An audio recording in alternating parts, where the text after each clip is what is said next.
Get no da-da-da. So tell me the story of that song. Who that is? I was guessing that since you just talked about Dino, Desi, and Billy, that was Dino, Desi, and Billy. Now, they're doing a cover. It seems like all sorts of groups early on in their career like to do cover versions of songs. So obviously this came out after 65, which is the beginnings of Dino, Desi, and Billy. Dino being Dean Martin's son. Dean Paul Martin, right. Desi being... Desi Jr. Lucille Ball's son. Right, Desi and Lucille Ball's son. And Billy being... His older sister, Lucy.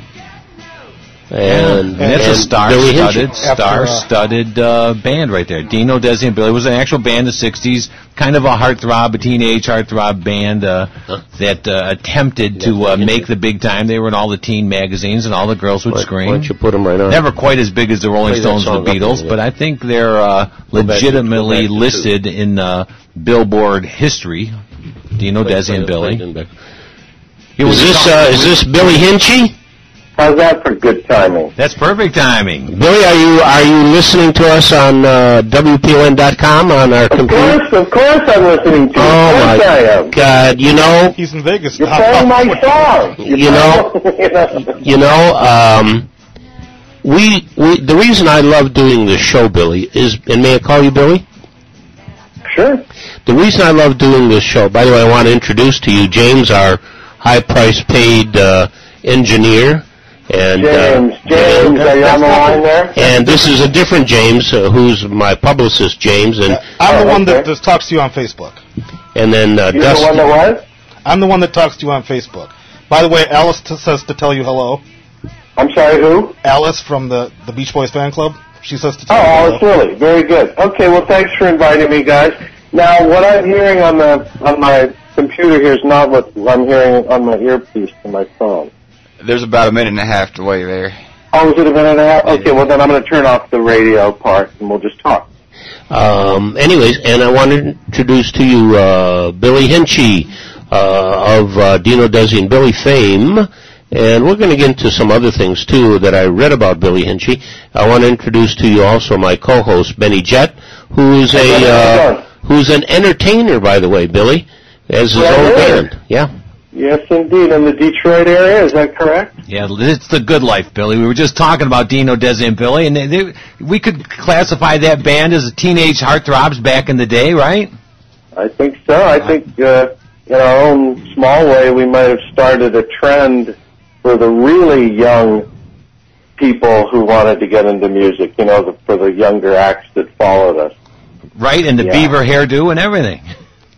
Yes, indeed. We sure tried. Yep.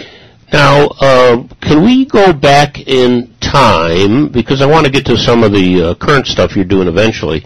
Can we go back in time a little bit, which is probably, you've been asked this a gazillion times. Why did Dino, Desi, and Billy get together? I understand that young Frank Sinatra was over at Dean Martin's house, if you want to correct me on this, heard you guys practicing upstairs, and said, let's take you to Reprise Records and Lee Hazelwood. Is that right? Well, kind of, sort of.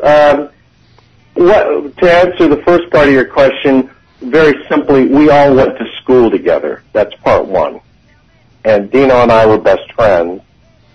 A little bit older than Desi, who was also in our school. Now, his sister Lucy was in our class, and Dino's in my class. And long before we ever had... a notion to start a group, we were all friends.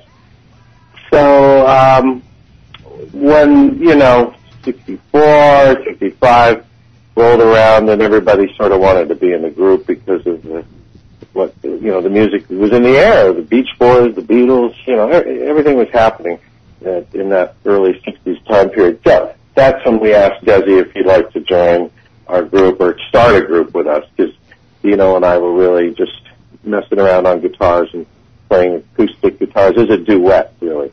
So how old were you then? Billy, how old were you at the time? In 64, I was 13. So, pretty young.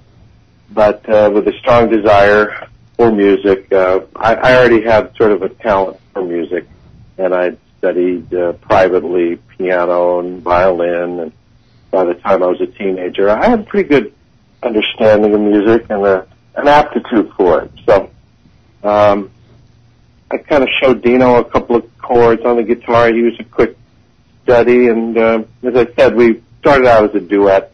Then when Desi came along, we formed a trio, and we switched to electric instruments, and with Desi on the drums, we had to play a little bit louder, so we got amplifiers. And then it was actually Dean Martin's wife, Jeannie Martin, who heard us rehearsing, because we rehearsed at the house. We started rehearsing at Lucy's house, Lucille Ball's house, and then we moved over to Dean Martin's house because it was a little bit better of a space for that sort of thing. And we rehearsed a lot. We rehearsed, after school, and Jeannie heard us rehearsing in the house, thought we were getting really good, called Mr. Sinatra, said, hey, you ought to come hear the kids play. They're really good.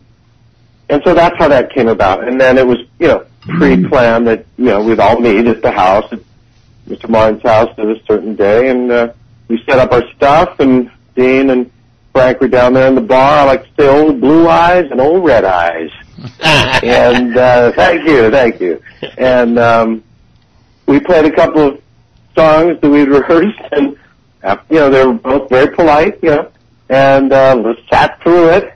I'm sure it was excruciating for them, coming from where they were musically. And anyway, they were very, very nice about it, and Mr. Sinatra offered us a contract with his label Reprise, of which he was one of the owners. So that's the story. Wow, Billy, I got to interrupt. Benny, this is Benny from Benny Jet's band, and I got to tell you, the story that you're telling is kind of a riveting story. This should be a book or at least a made-for-TV movie. Well, I've written the chapter already. I've been writing a book for, years. I put it aside. Well, you got to jump back on it because there's, from that, coming from a similar age and era that you are, I mean, there was thousands and thousands of bands doing similar things to you, practicing in the garage, the basement, learning to play Louie Louie and Satisfaction and some of those songs, and their parents helped them or hated them. It could go either way. But you have the added glamour of the story of obviously the celebrity connection there, and the history that became Dino, Desi, and Billy. Well, thank you very much. Yes, it's a riveting story, and I could really see it be a great movie. Yeah. Well, why don't you pitch it to somebody? Justin Bieber plays you in the movie, doesn't he? I love it. Well, like I said, I think we may have been the earliest, youngest group that sort of set the stage, literally, for other acts to follow. Yes, there were a lot of young performers, individuals, Frankie Lyman, Rick Nelson was a teenager, and quite a few others, but as a trio, as a group, we were really a boy band, as opposed to a lot of the guys they call boy bands today, who are great, but they're more singers-dancers. Would you agree? Oh, 100%, 100%. The first Dino, Desi, and Billy recording came out what year? Well, 64, actually. It came and went. I always like to point out to folks that just because you have the Sinatra, Martin, Lucille Ball, Desi Arnaz connection, that wasn't a slam dunk guarantee that we were going to be successful, and that proved to be true. We didn't want that to be the case, but that was in fact the case. We recorded a couple of sides, went in to the studio and knocked off a couple of sides, A-side, B-side, and even did the Hollywood Palace back in 64. Tony Martin was the host. Still black and white television. Yeah. Remember those days? Yeah, sure. And the song went nowhere. It came and went, and we had to go back into the studio, and that's when we were given Lee Hazelwood. And in 65, now we're in 65, then we got lucky with I'm a Fool, and So Many Ways was the B-side. And therein was the magic. See, the Hollywood Palace was November 28th, 1964. I'm looking at something I have up on my wall from that show. So it wasn't much longer after that. It turned into 1965, and then boom, we got the wheels turning again, and the machine was put into motion one more time. And the second time out, we got lucky. So that's my story. Billy, this is the Doctor Doo-Wop, and Yes, sir. this is my era. You are talking about my era. Wait a minute, did you say Dr. Doo-Wop? I thought this was the Dr. Doolittle show. I got the wrong number. He does very little. Hey, that's one in a row for you, man. Very good. Just don't call me Pee-wee. That's all. Anyways, this is your era, yeah. Oh, this is I graduated high school in 1965. And he has a terrible story that he's going to tell you. No, right no, now. no, I'm not going to. You have to tell him the story. No. But what I want. You're sick of this story, aren't you, Benny? I am. What I want to get to is. No, you have to tell the story. I interrupted. I will. But what I want to get to is this particular era, this post crisis that we had with Kennedy. Yeah. 63 things going on. You've got Russian, the situation there with the Khrushchev and 62 Kennedy being assassinated, 63. You've got all sorts of civil rights unrest. You've got Lyndon Johnson sweating out already the beginnings of the nasty war, Vietnam War. Things are happening in the United States with civil rights. You've got the very, very famous things happening in the state of Mississippi with the three civil rights workers that were. These are all memories that we've got, and you've got in music. You've got it was huge. Yeah, Motown happening. You've got barely Motown just starting happening. Really, the Beatles and Rolling Stones were peers at that time. They were just starting to happen. The British invasion, and so you were coming, and all the girl groups, and so you were coming into a situation with a lot of civil unrest. The times they were a-changing right then. And you've got the Vietnam War happening. People are talking about that. Yeah. You've got changes in the music business with all sorts of things. So one of the things I always like bringing up is how was that reacting with you? How were you reacting to any of this? And aware of any of this? Were your parents supporting you and what you were doing with all this music? And what was things like at home? What was things like socially, personally for you? Yeah, well, that's a good question. That's a really good question. It's a big question. Yeah, I was going to say it was a long question, but I was, keep in mind, I'm a teenager. I am just barely a teenager, so 13, 14 years old, and in my era, that era, as you know, it was peace and love and psychedelia, and everything was groovy, and you know what I mean? Make love, not war, and so. And you were in Hollywood at the time, right? Yeah, well, we grew up in Beverly Hills. It sort of is all sort of lumped into this image of Hollywood, as part of L.A., whereas Hollywood really is an area of L.A. unto itself, which is, it's quite separate and distinct from West L.A. or, you know what I mean? Santa Monica, it's all L.A. But anyway, sure, we'll just call it Hollywood, generally speaking. But, I